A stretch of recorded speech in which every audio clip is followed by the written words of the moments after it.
Welcome back learners. हमारी बात चल रही है एक्सरसाइज 3.2 के ऊपर। आज हम बात करेंगे क्वेश्चन नंबर सेकंड की। तो सेकंड क्वेश्चन को पहले हम पढ़ लेते हैं। देखिए, solve 2x plus 3y is equal to 11। ये एक इक्वेशन दी है and 2x minus 4y is equal to minus 24, ये एक दूसरी इक्वेशन दी है। देखें, जब आप क्वेश्चन को रीड करें तो ध्यान से रीड किया कीजिए। ये दो इक्वेशन देने के बाद आपसे कहा है and hence find the value of m। Value किसकी पूछ रहे हैं? m की पूछ रहे हैं। इक्वेशन किसके अंदर दी है? x और y के अंदर दी है।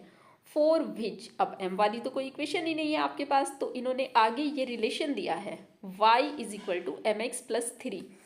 तो इसके अंदर से m की वैल्यू हमें निकालनी है। तो ऑब्वियस सी बात है, अगर आपको m चाहिए तो आपके पास y और x होना चाहिए। तो y और x निकालने के लिए आपको ये दो इक्वेशन दी गई हैं। यानी क्वेश्चन का सीधा सा ये मतलब है कि पहले आप इन दोनों इक्वेशन को सॉल्व कीजिए, x और y की वैल्यू निकाल लीजिए और उसके बाद इसको इस रिलेशन के अंदर सब्सटीट्यूट कर लेंगे। तो y और x की जगह जब आप इनकी वैल्यू रख लेंगे तो बचा m का आपको सॉल्यूशन निकल के आ जाएगा, या m की आपको वैल्यू निकल के आ जाएगी। तो आपको m की वैल्यू निकालनी है, तो उसके लिए पहले आपने इन दोनों इक्वेशन को सॉल्व करना होगा। देखिए, इन दोनों इक्वेशन को हम सॉल्व करने वाले हैं सब्सटीट्यूशन मेथड से, क्योंकि एक्सरसाइज चल रही है सब्सटीट्यूशन मेथड की। हालांकि ये जो क्वेश्चन है ये एलिमिनेशन मेथड से ज़्यादा आसानी के साथ हो सकता है, इसमें कोई शक नहीं है। तो हम फिलहाल बात करेंगे सब्सटीट्यूशन मेथड से। सब्सटीट्यूशन मेथड में आपको x को रिप्रेजेंट करना होता है y में, या y को रिप्रेजेंट करना होता है x में। देखिए, आप तरीका कोई भी अप्लाई करें, आप ये देख लिया कीजिए कि दोनों में से कोई इक्वेशन अपनी सिंपल फॉर्म में लिखी हुई है या नहीं। तो देखें, इस इक्वेशन के अंदर से कुछ भी कॉमन नहीं आ रहा है, यानी ये अपनी सिंपलेस्ट फॉर्म में लिखी है। जबकि इस इक्वेशन के अंदर से 2 कॉमन आ सकता है और वो 2 इस 24 को डिवाइड भी कर देगा। यानी इस इक्वेशन को अभी आप सिंपल फॉर्म में लिख सकते हैं, ये अपनी सिंपलेस्ट फॉर्म में है नहीं। तो पहला काम आप ये कर लीजिए कि इस इक्वेशन को अपनी सिंपल फॉर्म में रिप्रेजेंट कर लीजिए।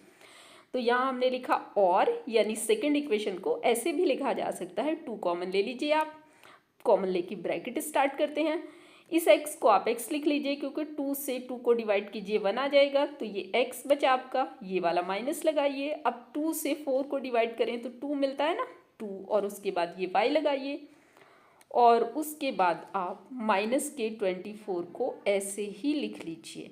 अब देखें, 2 से इसको अगर आप कट करते हैं तो 12 मिलता है। तो ये आपकी हुई x minus 2y is equal to minus 12, यानी कि जो इक्वेशन सेकंड है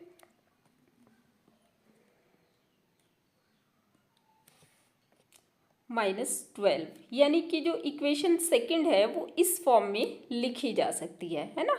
तो ये जो इक्वेशन थी ये वाली यहाँ से इस फॉर्म में आ गई है।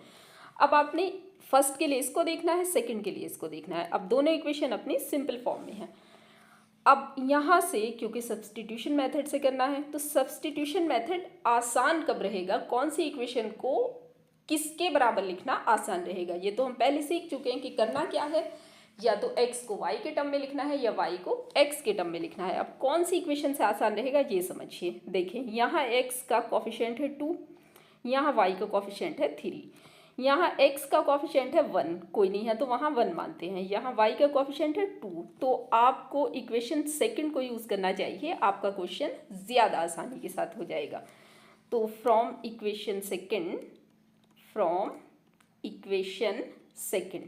और इक्वेशन सेकंड को आपने ये करना है कि x का कोफिशिएंट 1 है ना, तो आपको x बराबर लिखना है। तो आप इसको x बराबर लिखें, तो x बराबर अगर लिखेंगे तो ऑब्वियसली 2y उधर जाके काहे का हो जाएगा, प्लस का हो जाएगा, और -12, तो 2y उधर जाके हो चुका है प्लस का और -12। आप चाहे 12 को पहले लिखें 2y को पहले लिखें, इससे फ़र्क नहीं पड़ता है। तो ये हमारे पास इक्वेशन सेकंड से x की वैल्यू निकल के आ गई है, यानी इक्वेशन सेकंड से x को इस तरह से रिप्रेजेंट किया जा सकता है।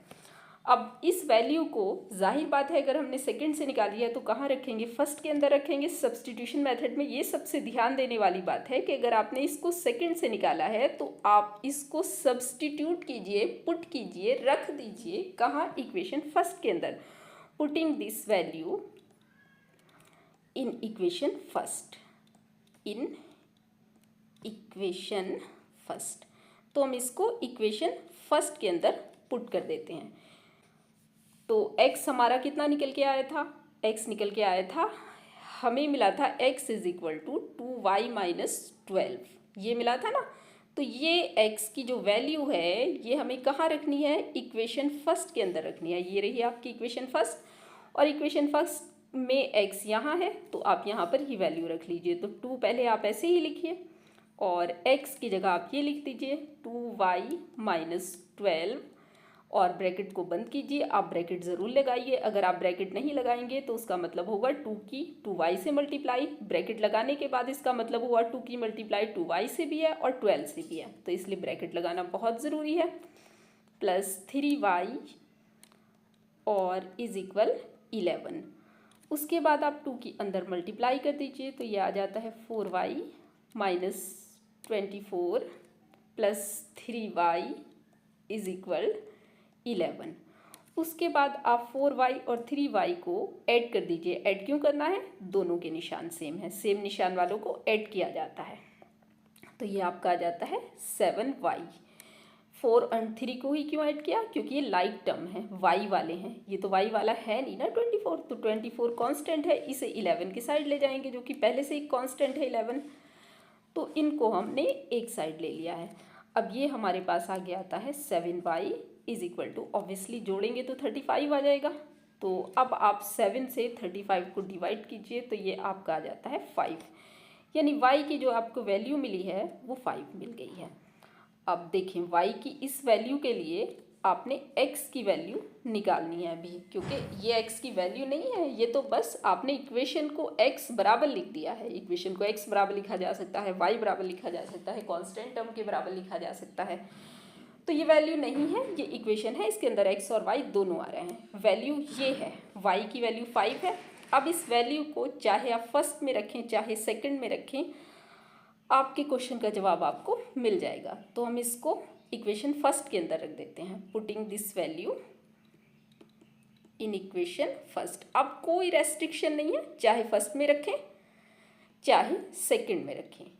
वैल्यू इन इक्वेशन फर्स्ट, तो इक्वेशन फर्स्ट के अंदर इसको हम पुट कर देते हैं। देखिए 2x को आपने ऐसे ही लिखना है, x यहाँ पर आपको y मिलेगा, तो जहाँ कहीं y मिलेगा उसकी जगह आपने 5 पुट करना है। 3 और y के बीच कोई निशान नहीं है, तो वैल्यू रखते टाइम मल्टीप्लाई यानी गुणा का निशान लगाइए, इज इक्वल टू 11 लिखिए, और ये आपका आ जाता है 2x और 5 3 ज़ा 15 आ जाता है आपके पास, इज इक्वल टू 11।